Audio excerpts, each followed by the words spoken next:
If you want to stop consuming and start creating, the first step is not downloading a new productivity app. I can tell you that much. Actually, the first step is an exorcism of cheap dopamine. In a world that is constantly screaming at us, we have completely forgotten how to be bored. And if you have ADHD, boredom doesn't just feel like a waste of time. It actually feels like physical anxiety and torture. Our brains are starving for stimulation. So when we feel a drop in dopamine, we instinctively reach for our phones to numb the discomfort. But I realized that if I wanted to actually create anything of value, from videos, paintings, to essays, to experiments, I had to let my dopamine baseline reset. I had to learn to sit in the silence. For me, this meant removing the hyper palatable inputs. No TikTok before noon. No music with lyrics when I'm trying to think. I started taking walks without my headphones, just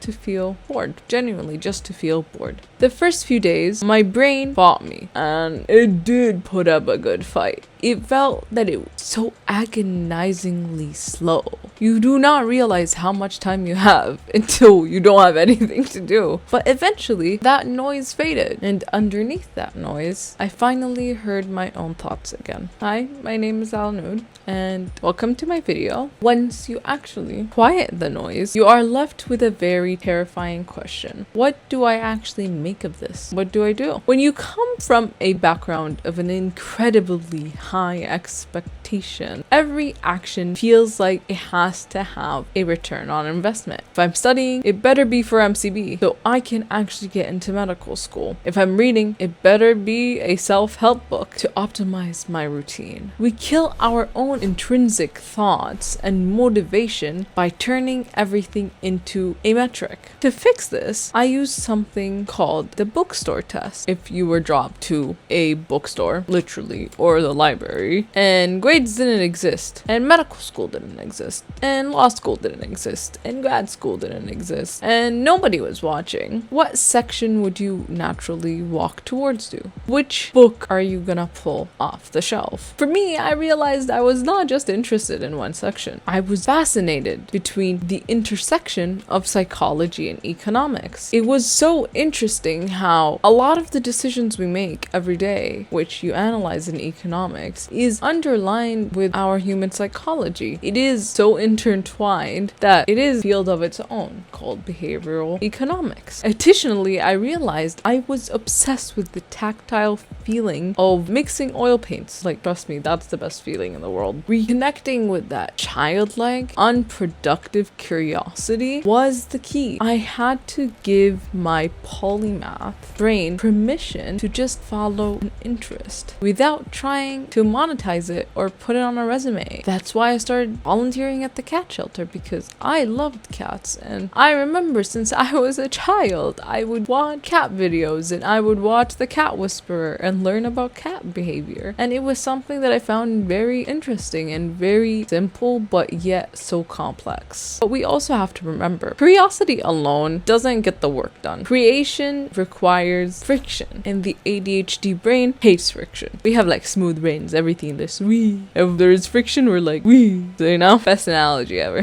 We avoid studying or painting because it's hard, and scrolling is easier, to be honest, and get more dopamine. But here's the secret I learned about our neurodivergent brains. We don't actually hate hard work, we hate boring work. We actually crave intensity. So I had to stop running away from friction, start turning difficulty into a healthy drug. When I sit down to read a huge biology chapter, I don't tell myself it's going to be easy. I admit to myself, I'm like, oh, it's probably gonna be brutal. And that's exactly what I'm doing right now. Why I'm doing it. I started chasing the high of doing something difficult. Every time you choose the hard thing, mixing the paint, trying a new paint style, writing the first terrible draft, solving an equation, instead of the easy, cheap dopamine of your phone, or just making ChatGPT do the work for you, you are literally renewing and rewiring your neural pathways. You learn to crave the challenge. You make the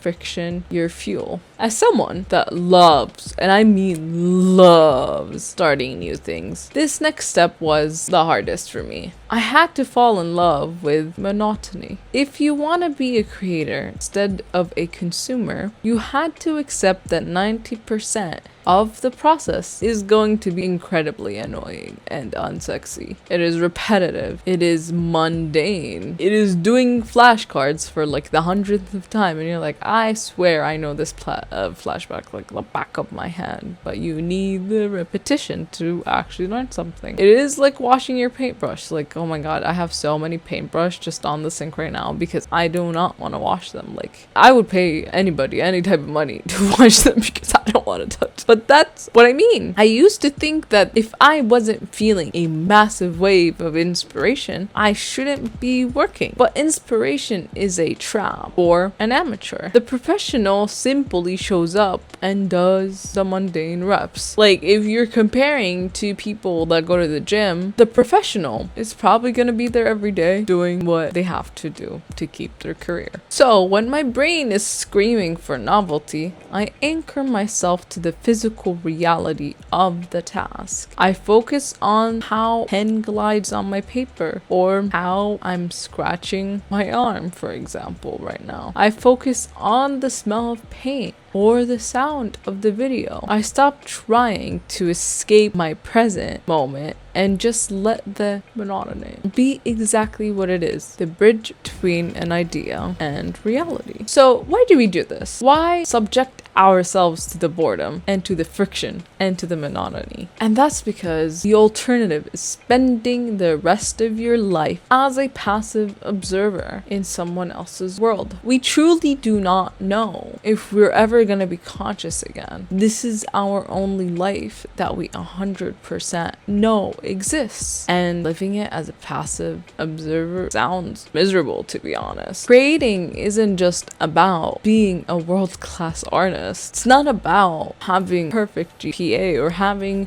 perfect data points from your research project. Creating is simply leaving a trace of who you are. It's making something that didn't exist before you woke up this morning, whether that is a painting, a beautifully structured essay, or just leaving a comment that makes someone feel 1% less alone. When you shift your identity from I am a consumer of content to I am an active participant of my own life, the paralysis breaks. I want to remind you, your brain is not broken. It's just overloaded. Destimulate. Find what you actually care about and lean into the friction and fall in love with the mundane reps. If you're still here sitting in your room and you're ready to stop consuming and start creating, leave a moon emoji down below in the comments and share me your ideas. I read every single one. And I want to remind you, it's not always going to be perfect. You will fail sometimes. You will have days where you do nothing. I fail all the time. It's a struggle. And the reality of what it is that we're always going to struggle. But when you persevere and don't blame yourself, it makes all the difference in the world. It can really make a huge impact and can actually start creating rather than consuming. Thank you so much for listening to me talk today. I hope you really enjoyed my video.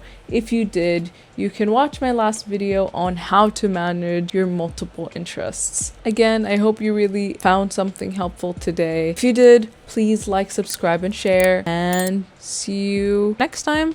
Bye bye.